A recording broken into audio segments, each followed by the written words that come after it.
Hi friends, இந்த வீடியோவில் என்ன பார்க்க போகிறோம் அப்படின்னா 6th ஸ்டாண்டர்ட் தமிழ் நியூ புக்கில் இருக்கிற 8th யூனிட்டு எல்லாரும் இன்புற அறம் தத்துவம் சிந்தனை. இதுதான் வந்து டைட்டிலு. ஃபர்ஸ்ட் டாபிக் வந்து பராபர கண்ணி. இதை எழுதினவர் வந்து தாயுமானவர். தம்முயிர் போல் எவ்வுயிரும் தானென்று தண்டருள் கூர். இந்த லைன்ஸ் வர்றது வந்து தாயுமானவர் எழுதிய பராபர கண்ணி. அதில் வந்து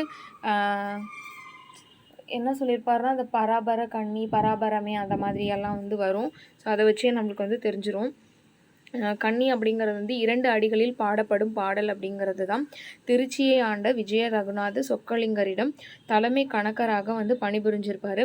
தாய்மானவர் பாடல்கள் அப்படிங்கிறது வந்து தமிழ் மொழியின் உபநிடதம் அப்படின்னு அழைக்கப்படுது. இதில் வந்து 1452 பாடல்கள் வந்து இருக்கும். ஓகேவா. நெக்ஸ்ட்டு டாபிக் வந்து நீங்கள் நல்லவர். இதில் வந்து கிப்ரான் அப்படிங்கிறவர் எழுதின ஒரு பாடலை தான் வந்து புவியரசு வந்து மொழிபெயர்த்திருப்பார். தீர்க்கதரிசி அப்படிங்கிற பேரில் வந்து மொழிபெயர்த்திருப்பார். ஓகேவா. நீங்கள் நல்லவர் அப்படிங்கிற எழுதினதை வந்து கிப்ரான் அப்படிங்கிறவர். இவரோட நாடு வந்து லெபனான் நாடு. இது எப்படி எழுதுனா, வாழ்க்கை பின் திரும்பி செல்லாது, நேற்றுடன் ஒத்து போகாது, நீங்கள் நல்லவர் அப்படின்னு ஒரு லைனில் நீங்கள் நல்லவர்னே வந்துட்டே இருக்கும். ஓகேவா. நெக்ஸ்ட்டு வந்து பசிப்பினி போக்கிய பாவை. இதில் வந்து என்னென்னா, புத்த பீடிகையை வந்து காவல் செஞ்சுட்டு இருந்தவங்க வந்து திலகை அப்படிங்கிறவர் தான்.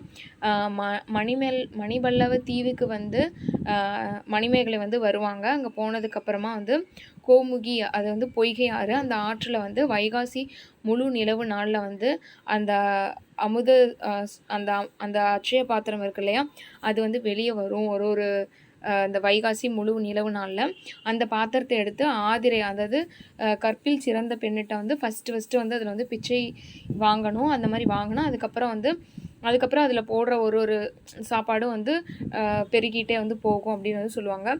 ஸோ அமுத சுரபியில் வந்து ஃபஸ்ட்டு உணவிட்ட பெண் வந்து யாருன்னா ஆதிரை. சிறைக்கோட்டம் அறக்கோட்டமாக மாற வேண்டும் அப்படின்னு சொன்னவர் வந்து யாருன்னா மணிமேகலை. இந்த மாதிரி இந்த பாத்திரத்தை வந்து எடுத்துட்டு அந்த காயச்சண்டிகை அப்படின்னு சொல்லிட்டு ஒருத்தவங்க இருப்பாங்க. அவங்களுக்கு வந்து தீரா பசினால் வந்து அவங்க வந்து ரொம்ப வந்து கஷ்டப்படுவாங்க. ஸோ அவங்களுக்கு வந்து இந்த அமுத சுரபியில் எடுக்கப்பட்ட உணவு வந்து கொடுத்ததுக்கப்புறமா அவங்களோட அந்த சாபம் வந்து நீங்கிடும் அப்படின்னு சொல்லுவாங்க. அதுக்கப்புறம் பசியாட வாடுற நிறைய பேர்த்துக்கு வந்து இவங்க வந்து உணவு வந்து கொடுப்பாங்க. அதுக்கப்புறம் சிறையில் இருக்கிறவங்களையும் வந்து என்னென்னா, அவங்க அதில் வந்து தப்பு செஞ்சவங்களையும் வந்து நிறைய வந்து சொற்பொழிவாற்றி அதில் இருக்கவங்களையும் வந்து திருத்தி நல்லவங்களாக்குவாங்க மணிமேகலை. அப்போது தான் வந்து சிறைக்கோட்டம் அறக்கோட்டமாக மாற வேண்டும் அப்படின்லாம் வந்து சொல்லியிருப்பாங்க. அதே மாதிரி வந்து உண்டி கொடுத்தாரே உயிர் கொடுத்தார் அப்படிங்கிற லைன்ஸே வந்து அவங்க சொல்லியிருப்பாங்க. ஆனால் இந்த லைன்ஸ் வந்து ஃபஸ்ட்டு எதில் இருக்குன்னா புறநானூரில் தான் இருக்கும். ஓகேவா. நெக்ஸ்ட்டு பாதம் அப்படிங்கிற அந்த டாபிக் வந்து எழுதினவர் வந்து எஸ் ராமகிருஷ்ணன் அப்படிங்கிறது தான்.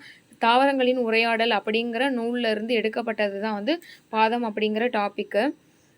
வேறு என்னென்ன நூல்லாம் எழுதியிருக்காருன்னா, உபபாண்டவம், கதாவிலாசம், தேசாந்திரி, கால் முளைத்த கதைகள், இது எல்லாமே வந்து பாடியிருப்பார். இதில் ஒரு கதை வந்து வரும். அதில் வந்து வலது காலனி மட்டும் வந்து எல்லாத்துக்குமே வந்து பொருந்துகிற மாதிரி வரும் அப்படின்னு சொல்லியிருப்பாங்க. அது ஆக்சுவலாக தேவையில்ல, சும்மா வந்து தெரிஞ்சுக்கோங்க. ஓகேவா.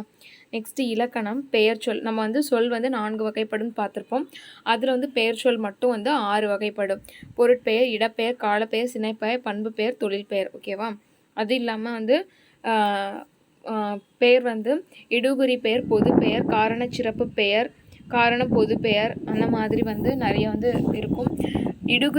இடுகுறி பெயர் அப்படின்னா மண், மரம், காற்று, எந்த ஒரு மீனிங்கும் இல்லாமல் சும்மா வந்து பேர் வச்சுருப்பாங்க. இடுகுறி பொது பெயர்னா பொதுவாக இருக்கிறது, மரம், காடுகள், அந்த மாதிரி. காரண சிறப்பு பெயர் அப்படின்னா வந்து காரண பெயர்னா நாற்காலி, கரும்பலகை, இது எல்லாமே. காரண சிறப்பு பெயர்னா மா, கருவேலங்காடு. காரண பொது பெயருக்கு வந்து என்னென்ன எக்ஸாம்பிள்னா பறவை, அணி, இதெல்லாம் எக்ஸாம்பிள். ஓகேவா. காரண சிறப்பு பெயருக்கு வளையல், மரங்கொத்தி வந்து எக்ஸாம்பிள். காரண பெயர் அப்படின்னா வந்து காரணம் கருதி வைக்கப்பட்ட பெயர் வந்து காரண பெயர். இடுகுறியில் வந்து இடுகுறி சிறப்பு பெயர், இடுகுறி பொது பெயர்னு 2 இருக்குது. அதே மாதிரி காரண பெயரில் காரண பொது பெயர், காரண சிறப்பு பெயர்னு வந்து 2 இருக்குது. ஓகேவா. நெக்ஸ்ட்டு வந்து அன்பில் இதயம் காண்போம், அறத்தினில் நேர்மை காண்போம். இந்த லைன்ஸ் வந்து எழுதினது யாருன்னா முத்தரையனார் அப்படிங்கிற ஒரு மலேசிய கவிஞர் தான் வந்து எழுதியிருப்பார். ஓகேவா. 8th யூனிட்டில் இருக்கிற கண்டென்ட் வந்து அவ்வளோதான். தேங்க்யூ.